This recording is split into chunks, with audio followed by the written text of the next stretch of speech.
Et salut l'équipe, nouvelle vidéo ici, on va parler de la vraie rentabilité sur Airbnb. Que tu sois loueur en location courte durée ou que tu aies une conciergerie, une agence de sous-location, on va voir réellement la vraie rentabilité ici parce qu'en fait, tu peux investir dans la location saisonnière, on te vend toujours du rêve avec un petit peu les taux de rentabilité qui sont forcément supérieurs à la location classique, hein. Et c'est vrai, pour exploiter depuis 2019 mes propres biens et faire de la conciergerie pour les propriétaires, voilà, le but du jeu, c'est pas d'avoir d'impayé, c'est pas d'avoir de vacances locatives, c'est de faire plus de rendement.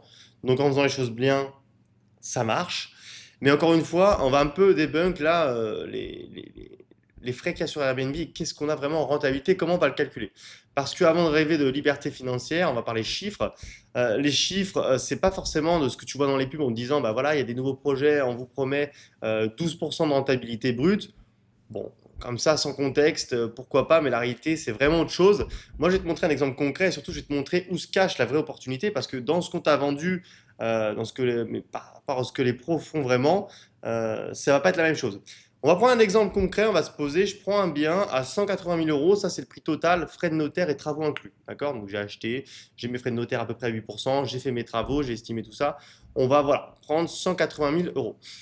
Le prix total, voilà, c'est celui-ci et on va le mettre sur Airbnb à 120 euros la nuit, d'accord? J'ai un bon petit T3 dans une ville moyenne de 40 000 habitants, voilà, c'est à peu près ce que ça va me coûter.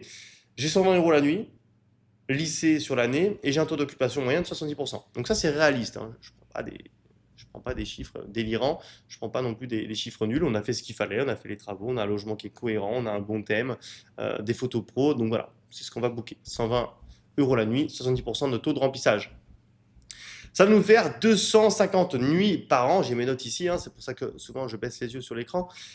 Donc 255 euros par an, ça fait 255 nuits par an, pardon, ça fait 255 nuits fois 120 euros. On encaisse 30 600 euros sur l'année. Je fais exprès de prendre un exemple pour tomber à peu près rond, donc à peu près à 30 000 balles l'année, d'accord? Là, on va enlever les vraies charges. Parce que toi, ton crédit immobilier, si tu es investisseur, il te coûte forcément. Donc là, on va prendre le fait qu'on a bien investi, mais on a quand même un crédit immobilier. Il nous coûte 800 euros par mois, soit 9 600 euros l'année. On a à peu près 1200 euros de taxes foncières, ce qui est cohérent pour un T3 dans une ville moyenne, et 900 euros de charges de propriété. Ok?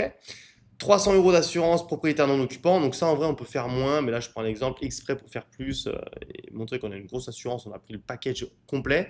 Et en plus, on fait appel à une conciergerie, d'accord, qui, elle, va prendre 20% du chiffre d'affaires. Donc là, je me mets vraiment à la place de l'investisseur, d'accord? Vous allez comprendre pourquoi. Tous ces chiffres-là, ça fait à peu près donc 20% du chiffre d'affaires par rapport à la conciergerie. À leurs frais, ça fait à peu près 6 120 euros. Donc, si je cumule le total des charges, 9 006, 1200 euros de taxes foncières, 900 euros de charges de copro, 300 euros d'assurance propriétaire non occupant et les 6 120 euros de la conciergerie, on est à 18 120 euros. Donc là, ça nous laisse 12 480 euros de bénéfices nets. Donc la rentabilité nette, maintenant, c'est multiplié par 12 400, c'est multiplié justement 12 480 divisé par 180 000 multiplié par 100, hein, on est plutôt à 6,93, on va dire 7% net. Donc entre la différence qu'on nous fait miroiter à du 12% de brut et ce qui est réellement réel dans notre poche, en net, on est à 7%. Donc c'est quand même pas mal, hein. Je veux dire, 7% net, on s'en porte très bien, hein. C'est les locataires qui payent notre loyer. Tous les mois, on reçoit justement cet argent-là. Et en plus, on fait 7%. Bon, c'est OK. Mais voilà, par rapport à des projets, on vous dit on va viser 12, 15, 20% brut. Attention quand même. Et ça encore, c'est un scénario propre. D'accord? Je parle du fait qu'il n'y a pas de sinistre, il n'y a pas de vacances locatives, il n'y a pas de baisse de la demande. On est sur un business stable, il n'y a pas de crise. Donc voilà. Maintenant, le but, c'est de se poser une autre question, tu vois, il faut quand même investir 180 000 euros pour 7% net. À la fin, on a du résultat, d'accord? Sur ce résultat, on va quand même se faire défoncer sur les impôts, que tu sois LMNP ou SCI à l'IS. À peu près, c'est 30% qui partent, d'accord? Donc, si toi, tu avais 12 480 euros de bénéfices nets, on va quand même en enlever un paquet ça va venir à diminuer forcément ce bénéfice-là.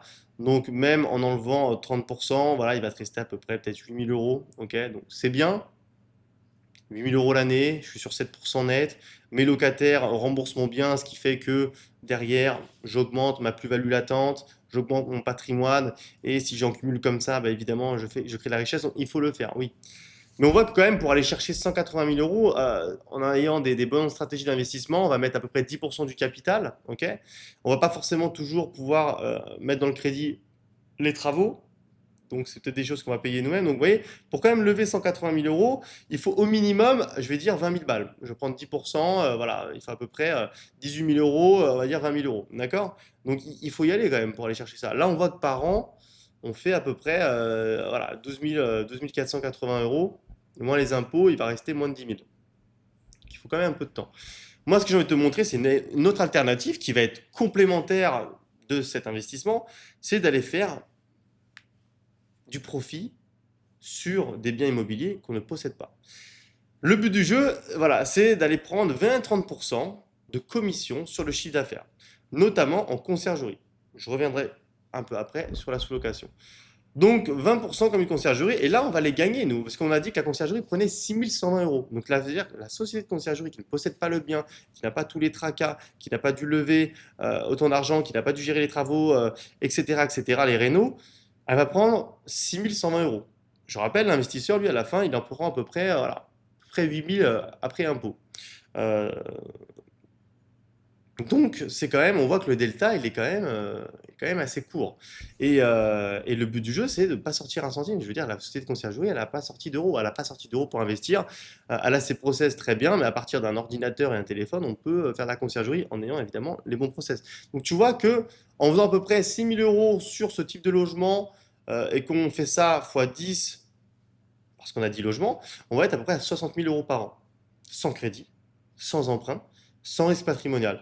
Donc c'est là où elle est la vraie opportunité, c'est d'aller chercher à faire les choses évidemment proprement, de proposer une offre gagnant-gagnante, un service de haut vol. Mais on voit bien qu'ici, on peut encaisser une part du chiffre d'affaires des propriétaires qui veulent eux déléguer parce qu'ils ne veulent pas se prendre la tête, c'est chronophage, ils ne savent pas faire, ça prend du temps, et etc. Donc nous, on va leur faire gagner du temps et de l'argent. Et du coup, on est récompensé à hauteur de 20 à 30% suivant les formules qu'on va proposer sur le chiffre d'affaires. Donc, c'est exactement ce qu'on voit dans l'incubateur. Toutes les infos, c'est sur info-smart-concept.fr. On te forme à tout. Le but du jeu, c'est de pouvoir profiter de ça parce que les propriétaires ont besoin plus que jamais de conciergerie. À l'heure actuelle, il y a eu des régulations, il faut être beaucoup plus professionnalisé. Donc un propriétaire qui se lance, même pendant 6 mois, un an, il va voir que c'est chronophage de gérer le ménage, de gérer les prix, de gérer les annonces, les litiges, etc., etc. Il va vouloir laisser la gestion. La conciergerie, si c'est une vraie conciergerie locative, son rôle, c'est de faire gagner du temps et également du rendement parce qu'on va avoir des techniques de revenu management qui fait qu'on va avoir plus de rendement que si c'est lui qui le faisait tout seul, même après notre COP. Et on voit que pour quelque chose comme ça, bah, on va aller beaucoup plus vite, nous, à constituer de la trésor, pouvoir se payer avec, mais surtout constituer de la trésor dans une société, dans notre société de conciergerie, pour ensuite pouvoir réinvestir. Parce que là, on voit que sur 10 logements, on va faire à peu près 60 000 euros par an. 10 logements, c'est peanuts, hein, c'est pas grand-chose, ça va très vite. En une année, les membres de l'incubateur font entre 12 à 24 logements. Donc on voit qu'on peut aller chercher quand même ce qu'il faut. Donc quand même, avec 60 000 euros, euh, bah, ça peut aller quand même très vite de se faire un bon matelas de sécurité, une bonne trésorerie et ensuite de pouvoir le réinvestir. Le but, c'est de réinvestir 10% à chaque fois dans l'immobilier. Donc, si tu réinvestis à chaque fois 10% dans des biens, bah, ça va te permettre de multiplier. Tu réinvestis, tu coffres, patrimoine qui est en attente, plus-value latente. Tes locataires payent le loyer, tu en plus tu encaisses parce que tu sais déjà le faire, hein, tu es déjà un professionnel. Et de l'autre côté, tu cumules avec la conciergerie, qui a vraiment une entreprise qui permet d'en vivre, de coffrer, de faire circuler l'argent entre tes sociétés. Donc c'est ça un petit peu ce que je fais moi personnellement et la méthode que j'enseigne. Voilà. En sous-location, on est locataire d'un bien. On va garantir le logement au propriétaire, on va lui garantir les loyers, pas de vacances locatives. Si demain on coule ou qu'on ne paye plus, le propriétaire récupère le logement en moins d'un mois. Il peut même nous poursuivre au tribunal de commerce parce qu'on a plus de responsabilités en tant que société. Donc lui, il a tout intérêt à nous le léguer. Nous, on gère tout pour lui. Le loyer des 1 000 euros, on paye les 1 000 euros quoi qu'il advienne. Nous, notre but, c'est de faire de la sous-location professionnelle, c'est de louer le logement à nos voyageurs, Airbnb Booking, de faire de la marge sur le loyer. D'accord. En général, on va faire une marge minimum de 1,5. Le but, c'est d'aller chercher 1,8, voire 2.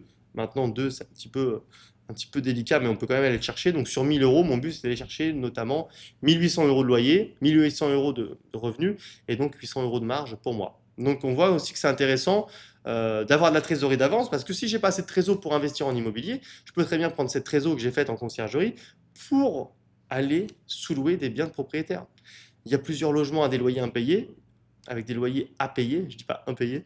Donc je vais pouvoir les prendre. Si j'ai 10 logements à prendre avec des loyers à 1000 euros, bah, ça me coûtait 10 000 euros par mois, mais si derrière j'en sors à chaque fois 800 euros de marge, eh ben, j'ai gagné. J'ai gagné à chaque fois. Je fais 8 000 euros en plus, etc., etc. Donc ensuite, l'argent que j'ai, je vais pouvoir le réinvestir et ça repart, ça repart. En plus, on gagne de la recommandation parce qu'on sait le faire. Donc après, c'est d'autres clients qui viennent nous voir. Et voilà, le jeu commence, l'entreprise se nourrit et c'est comme ça qu'on va faire pour en vivre.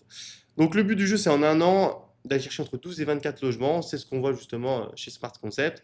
Donc encore une fois, vous aurez toutes les infos sur infosmartconcept.fr.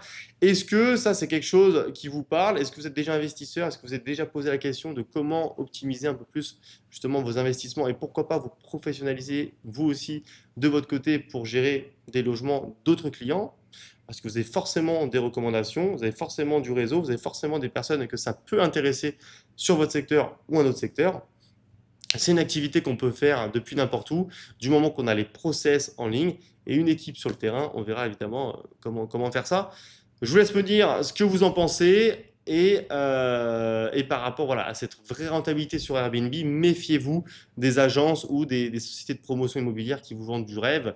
euh, Parce que voilà, entre rentabilité brute et rentabilité nette, après les frais qu'on vient de voir, il y a forcément un delta. Je vous laisse avec ça. Je vous dis à très vite. Prenez soin de vous, la team. Ciao, ciao.